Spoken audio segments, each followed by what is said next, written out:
Salve, salve galera! Salve, salve! Quem vos fala aqui é o professor Marcos, professor de Geografia, e que neste ano lindo e maravilhoso de muito sucesso para todos nós, estarei trabalhando com os conceitos geográficos que você vai poder encontrar lá na sua queridíssima provinha do Enem, tudo bem? Então nesse preparatório que aqui estamos começando a partir de agora, pessoal, a gente vai trabalhar tudo e mais um pouco referente, pessoal, à provinha do Enem.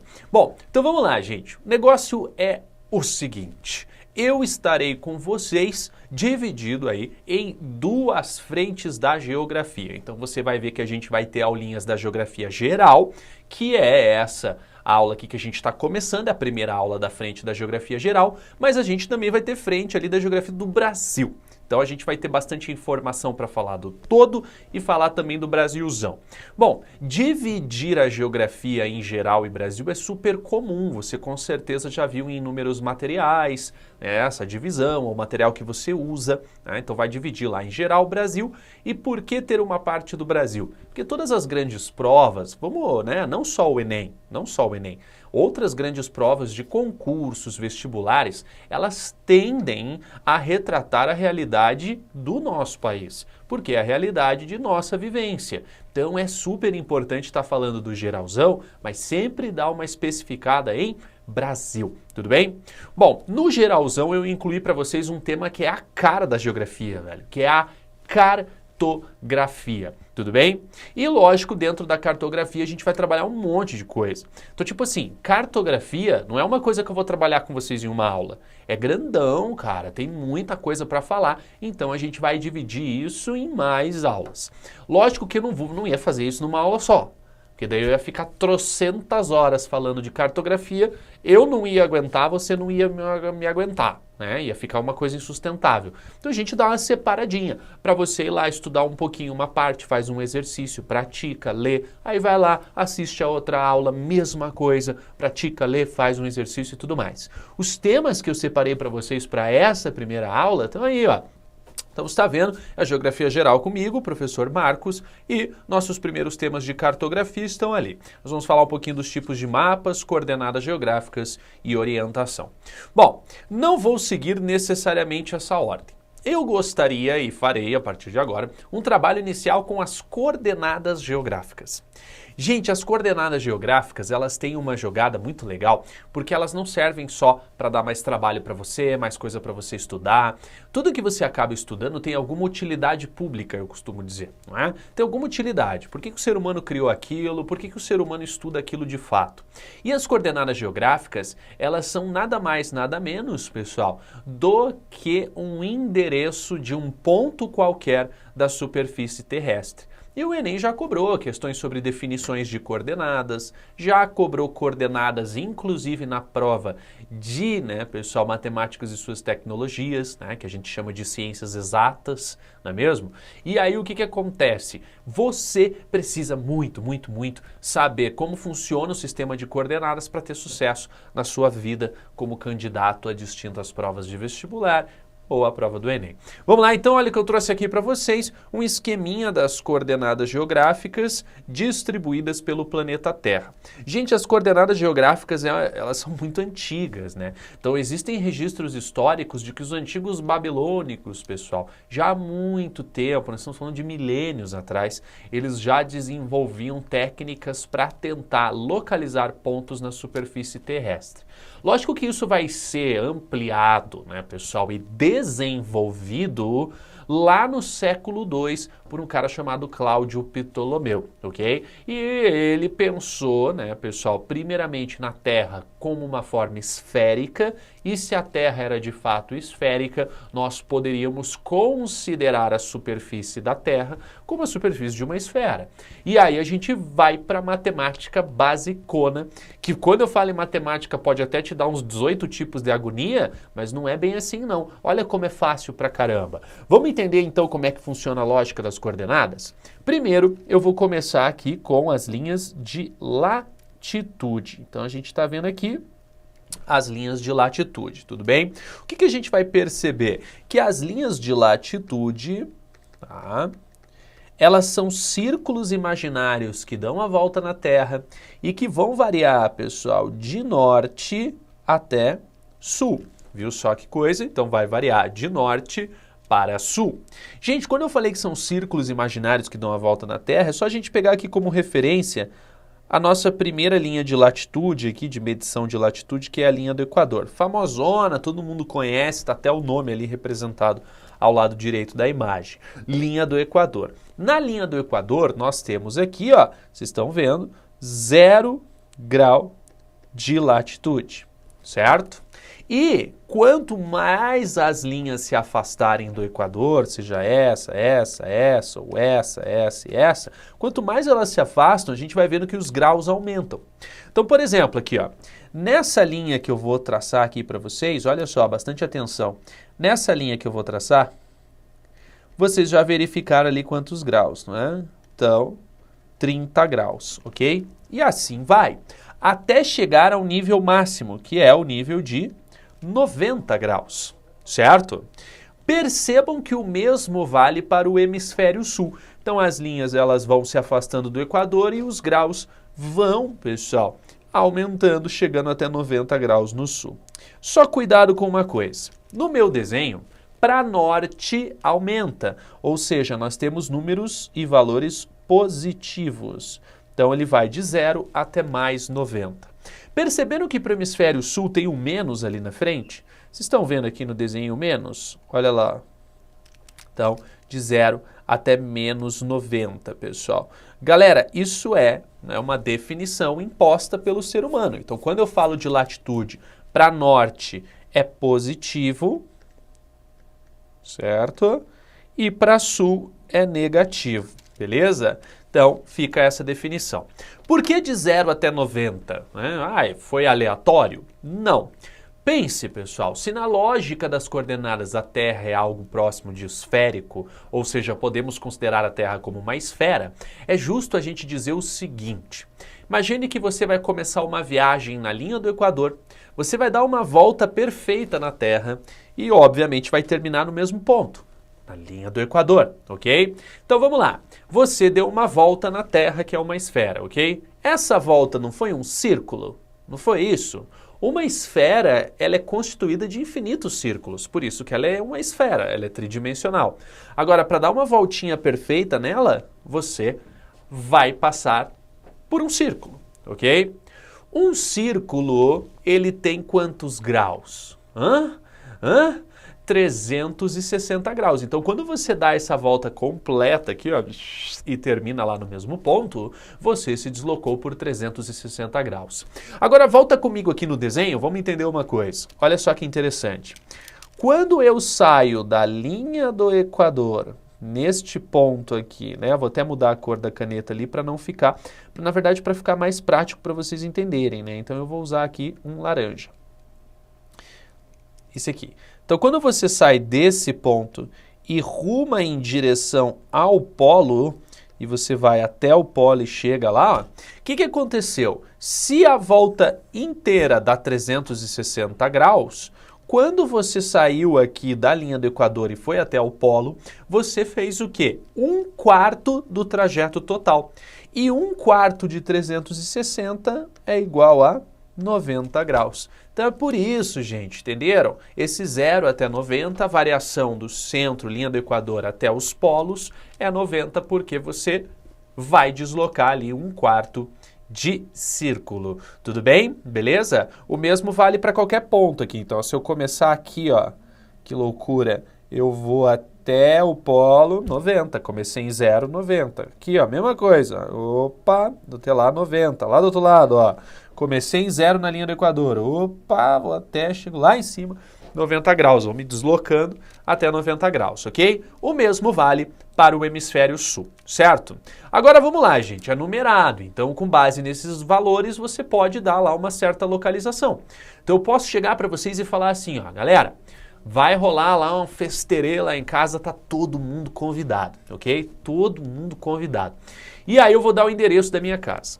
Eu, como sou um professor de geografia, quero ser excêntrico, diferentão, eu não vou dar para vocês o nome da rua, o número, tá? Não vou fazer isso. Eu vou dar para vocês as coordenadas geográficas da minha casa e vocês vão ter que achar através de um aparelho GPS, né, ou algo do tipo, ok?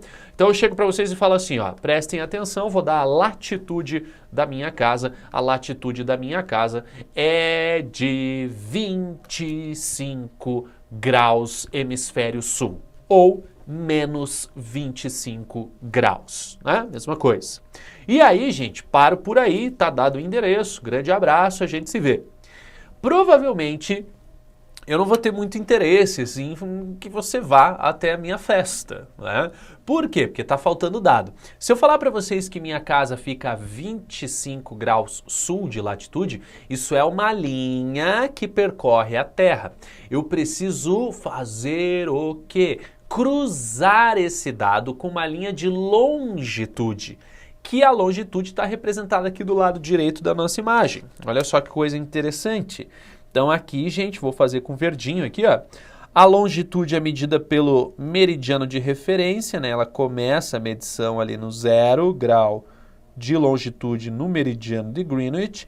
E vocês estão vendo que quanto mais se afasta do meridiano de Greenwich, seja para oeste, seja para leste, nós vamos ter um aumento no número dos graus, ok?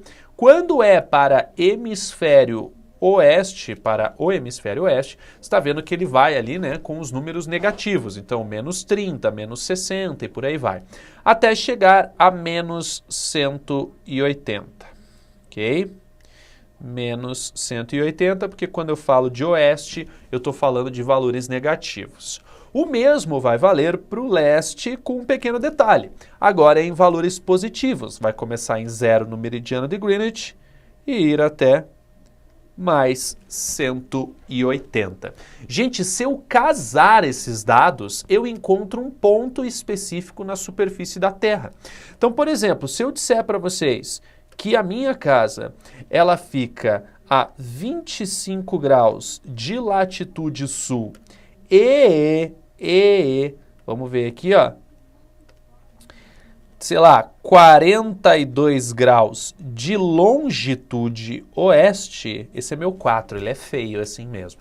Então, 42 graus de longitude oeste, aí eu tenho, pessoal, dois dados que vão se cruzar e vão resultar num ponto. Então, olha que interessante, quando eu trabalho com coordenadas, eu preciso sempre avaliar a latitude, que são aquelas linhas que variam de norte para sul, e cruzar uma latitude com a longitude, que são essas linhas que variam de oeste para leste. Encontrei duas, tenho lá um ponto definido, tudo bem? Bom, gente, a gente vai ver já já que encontrar esses pontos apenas com os valores em graus fica meio difícil, porque o grau é um número genérico, assim, né? Então, 42 graus, como vocês viram ali, é grande, isso pega uma faixa considerável do planeta Terra. Então, você precisa especificar. E para especificar, você vai pôr vírgula no número.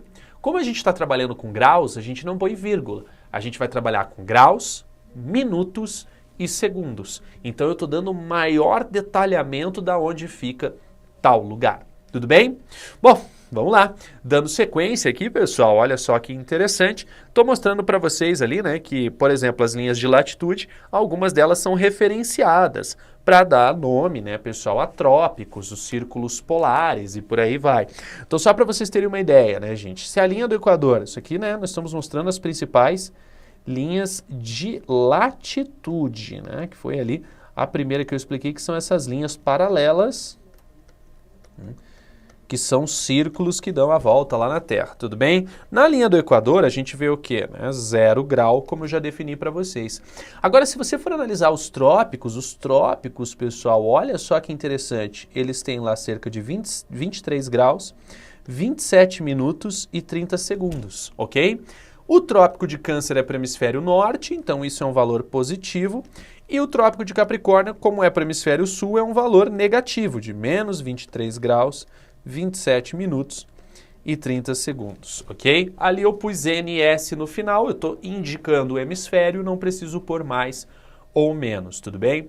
E assim vai para as outras definições, os círculos polares ali, mais ou menos, né, pessoal, 66 graus e meio, então depende, cada um ali tem uma localização específica, só para mostrar que a latitude serve também para a definição dessas linhas famosas aí que vocês tanto ouvem falar, beleza? Sossegado, só alegria nessa vida maravilhosa? Vamos dar sequência? Então aqui, gente, olha só, as linhas de longitude, como eu já mostrei para vocês, o meridiano de Greenwich é a referência. A gente não tem ali, né, galera, nenhuma outra linha de longitude que tenha nomeação oficial. Mas é bom lembrar que as linhas de longitude, elas servem, pessoal, para a gente trabalhar uma coisa bem importante que chamamos de fusos horários, ok? Nós não vamos trabalhar nesta aula com os fusos horários, mas é bom lembrar que os fusos horários eles foram determinados com base nas linhas de longitude. Beleza? Certo? Vamos lá, vamos dar sequência. Aqui eu vou mostrar um exemplo para vocês. Porque, lógico, eu fico falando e tal, mas eu não mostrei nenhum cruzamento direto desses dados. Então aqui eu vou mostrar o mapa do Brasil, a localização de algumas cidades e com base nessa localização vocês vão aqui acompanhar comigo, ver como é que funciona esse negócio de coordenada, ok? Então vamos lá, gente. A gente está vendo aí que tem algumas cidades apontadas, mas ali na minha tabela eu estou apontando as coordenadas da cidade de Manaus, vou dar um realce aqui para vocês, né? Depois a cidade de Brasília, que é a capital do país, e a cidade de Porto Alegre, ok? Então eu peguei cidades com variações de latitude bem intensas assim, ok? Vamos lá. Então Manaus, se liga lá na latitude de Manaus, gente querida. Daí ali apareceram as linhas, tá? Já vou explicar o que elas significam para vocês, certo? Em vermelho a gente está percebendo que são linhas de latitude, não é mesmo? Que elas estão variando, né, de norte para sul e vice-versa. Então elas variam nesse sobe e desce, são linhas de latitude. E as linhas em laranja são linhas de longitude.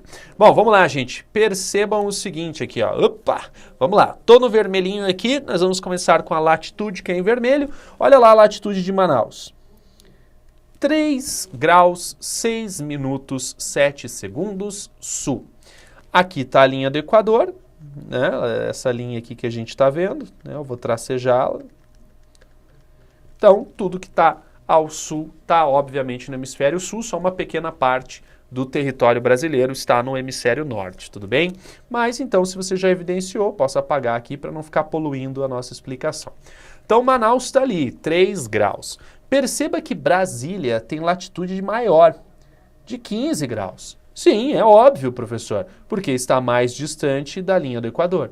Quanto maior for a distância da linha do Equador, maior será o valor do grau, até chegar no polo, onde o limite é 90. Como não tem nenhuma área do Brasil que esteja em zona polar, né, pessoal, a gente pode pegar ali Porto Alegre, que é a capital mais meridional do Brasil, ou seja, mais ao sul, veja lá que a latitude já está no valor de 30 graus, 1 minuto e 59 segundos. Então aumentou porque foi mais para o sul. Se for mais para o norte, vai diminuir, chegando até a linha do Equador, onde é 0. Tudo bem? E a longitude, olha lá, a gente pode verificar aqui. Então, por exemplo, qual cidade tem a longitude maior? Agora a gente percebe que é Manaus, uma longitude ali de cerca de 60 graus para o hemisfério oeste. O Brasil inteiro está no hemisfério oeste, então quanto mais para oeste, maior será a longitude, porque está se afastando do meridiano de Greenwich. Então, na tendência ali, quando a gente vê a cidade mais entre aspas, a cidade mais à direita, que é o caso de Brasília, vai ter que ter, né, pessoal, uma longitude menor. Vamos ver se bate aqui, ó. Opa, fechou. 47 graus em Brasília e 51 em Porto Alegre. Porto Alegre está um pouquinho para a esquerda, um pouquinho mais para o oeste, então tem que ter um valor um pouquinho maior, ok? Ó, cruzei dados com graus, minutos e segundos e achei pontos específicos. Certo, galera querida? Vamos lá então, vamos dar sequência que a gente tem mais coisa para falar. Falando rapidinho de orientação aqui para vocês, só para lembrar, né, gente? A orientação ela pode ser orientação pelos astros, isso é muito comum, então, né? Os astros em geral, é o Sol, é a Lua, as estrelas, enfim. Só que esse tipo de orientação é uma orientação assim, pessoal, que não é tão utilizada. Por quê? Porque a tecnologia superou a necessidade da gente ter que ficar olhando para as estrelas para saber onde a gente realmente está, como Cláudio Ptolomeu fazia no século II. Pessoal, falamos hoje de localização através de instrumentos mais modernos, seja através de uma bússola, essa bem clássica aqui, bem bonita, né? Mas é muito mais comum hoje a gente usar o quê, né? O nosso smartphone. Dentro do nosso smartphone tem um aparelhinho que funciona através do sistema de posicionamento global, também conhecido como GPS. Você tem ali um aplicativo, né? Nesse aplicativo existe um mapa e você vai se deslocar com tranquila facilidade. O aparelho vai receber um sinal, vai dizer para você, olha, vira à esquerda, vai reto. Você quer ir para onde? Você vai lá, digita, informa o aparelho e ele traça um trajeto para você. Então essa tecnologia de hoje, ela facilitou a nossa vida. A gente não precisa aí ficar, né, pessoal, dependendo de fenômenos naturais para descobrir aonde nós estamos, ok? Bom, aqui só falando rapidinho, que se eu falei ali de norte, sul, oeste, leste, você deu uma boiada, eu trouxe aqui para vocês, então, algumas informações. Essa história de norte, sul, leste, oeste, nós chamamos isso de pontos cardeais, que são esses aqui que vocês estão vendo, né, os cardeais, tá? Então, N é norte, S é sul, E é leste, W é oeste. Ai, meu Deus do céu, professor, como gostam de complicar a vida. Por que L não é leste? Gente, pode ser. É que, na verdade, o que vocês estão vendo aí são nomenclaturas oficiais que valem para todo mundo, certo? Por quê? Porque está em inglês. Então, se a gente pegar, por que é E? Porque leste em inglês, a grafia é east, ok? Por isso que fica o E na frente. E oeste em inglês, a grafia é west. Por isso que fica o W na frente, ok? Mas isso tem que ser costumeiro, assim, você, né, não precisa se quebrar muito para lembrar disso aí. É fácil, você vai guardar. Perceba que isso afeta os pontos colaterais, que na verdade representam a soma dos pontos cardeais, não é mesmo? Então olha lá, se a gente for aqui, ó, vamos analisar os cardeais aqui rapidinho, né? Então deixa eu só repintar aqui os cardeais em vermelho, eles estão aqui, ó, norte, sul, leste, oeste, ok? Como que eu vou fazer um colateral, né? Então, por exemplo, nordeste, eu vou somar os pontos cardeais. Então, aqui, ó, norte mais leste resulta em nordeste. O mesmo vai acontecer nos pontos subcolaterais, que na verdade eles representam a soma dos cardeais mais os colaterais. Então, por exemplo, norte mais nordeste resulta em norte-nordeste. Só a gente ver ali, ó, norte-nordeste. Beleza? Gente, então eu peço para vocês, isso tem uma lógica, isso não é uma decoreba, né? Se você sabe os pontos cardeais, você vai entender os colaterais, e se você sabe os colaterais, você vai entender a lógica dos subcolaterais. Então é importante porque o Enem gosta muito de questões de orientação, tá bom? Vamos lá. Aqui seguindo, pessoal, só lembrando para vocês, né, orientação pelos astros, aquela história de que o Sol nasce em leste e se põe para oeste, isso é em partes verdadeiro, porque o Sol ele só vai nascer em leste perfeitamente quando a gente estiver em equinócios, que mais para frente eu vou explicar para vocês o que é. Mas o Sol durante o ano ele nasce ali mais ou menos perto do leste e vai se pôr mais ou menos perto do oeste. Essa é a principal tendência, ok? Isso aí não é um dito popular falso, não. Bom, falando agora para vocês aqui de tipos de mapas, certo? Então nós temos aqui, pessoal, separei para vocês 5 tipos de mapas, mas antes da gente falar de cada tipo de mapa, galera, é importante a gente entender para que serve, né? Então o mapa ele serve basicamente para transformar o real numa tradução mais didática. Se você não entendeu o que eu falei, eu vou simplificar. Imagine que eu quero analisar os solos de uma dada região. Só que para isso eu preciso de um mapa para entender, né, aonde que tem os solos que eu quero de fato estudar. Quando a gente tira, por exemplo, uma fotografia aérea, a gente não consegue ver necessariamente os tipos de solo, não é? Quando a gente olha, por exemplo, para um mapa político, aquele mapa do Brasil com os estados, sabe, aqueles bonitinhos, lá não tem os tipos de solo. Então, se eu for criar um mapa de tipo de solo, eu estou acrescentando informações nele. O mapa precisa mostrar a realidade, só que, obviamente, pessoal, filtrando aquilo que nos interessa. Ok? O mapa precisa de uma série de coisas, ele precisa ter escala fiel, ele precisa ter título, ele precisa ter legenda. Tudo bem? E lógico, existem variações de mapas, como a gente pode ver aqui. Nós temos os mapas físicos, que está dizendo ali para vocês, né? São aqueles que representam elementos da paisagem natural. Como exemplo, solos, que eu tinha comentado para vocês. Esses mapas, eles podem representar variação de relevo também, tá? Então, dentro desses mapas, a gente pode encontrar a categoria dos mapas que tem curva de nível, ou também conhecidos como hiposmétricos, que vão trabalhar com a variação do relevo, ok? Então, variação da altitude do relevo. Então, isso é bem comum. Nós temos ali os mapas políticos, mostram um ou mais países, estados ou municípios com seus limites bem definidos, suas capitais, cidades mais importantes, que é o mapa classicão, né? Clássico, que eu estava falando do mapa do Brasil, aí, aquele do IBGE, né? Que você vai lá na escola e tem lá na sala. Então, esse é o mapa político, ok? Temos ali os mapas demográficos, indicam o número de pessoas. Esses mapas demográficos, né, eles vão incluir números, dados numéricos dentro do espaço. É bem interessante também, são muito úteis.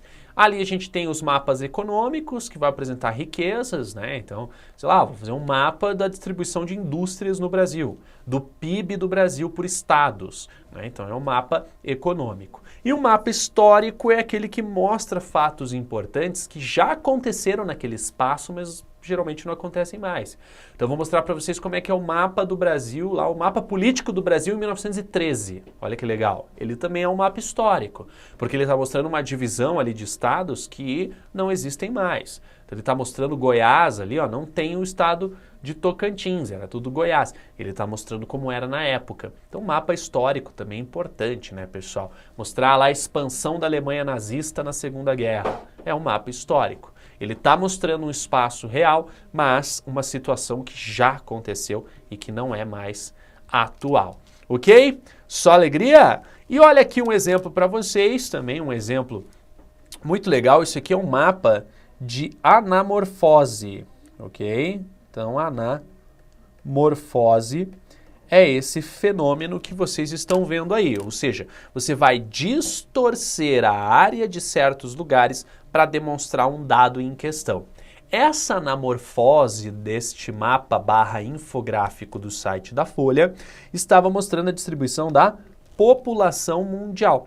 Ou seja, qual que é a lógica? Quanto mais inchado, né? Costumo dizer assim, quanto mais cheinho estiver um país, mais distorcidão ele estiver, assim, significa que tem mais gente naquele país. Quanto mais enxutinho, magrinho, seco ele estiver, significa que tem menos gente em relação à sua área. Então essa anamorfose nos deixa uma ideia muito clara. Eu não preciso de números, apesar de ele apresentar, mas eu não preciso de números, pessoal. Ele apresenta números de população para os principais países, né, os mais populosos. Mas eu não preciso de números para entender, por exemplo, que Índia e China são países muito, mas muito populosos, que tem um grande número de pessoas, porque eles estão bem inchadões. E eu não preciso de números para entender, por exemplo, que países como a Austrália ou o Canadá são países que não têm uma população tão significativa para a sua área, porque eles estão tudo enxutinhos ali, né?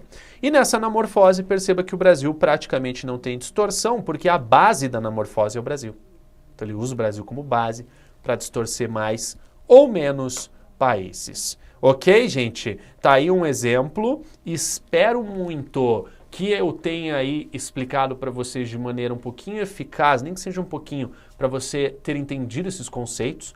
Lógico que não é com uma aulinha aqui tão breve que você vai aprender tudo isso, e sim com dedicação e estudo, ok? Espero que você tenha feito suas anotações. Se você não fez, não tem problema.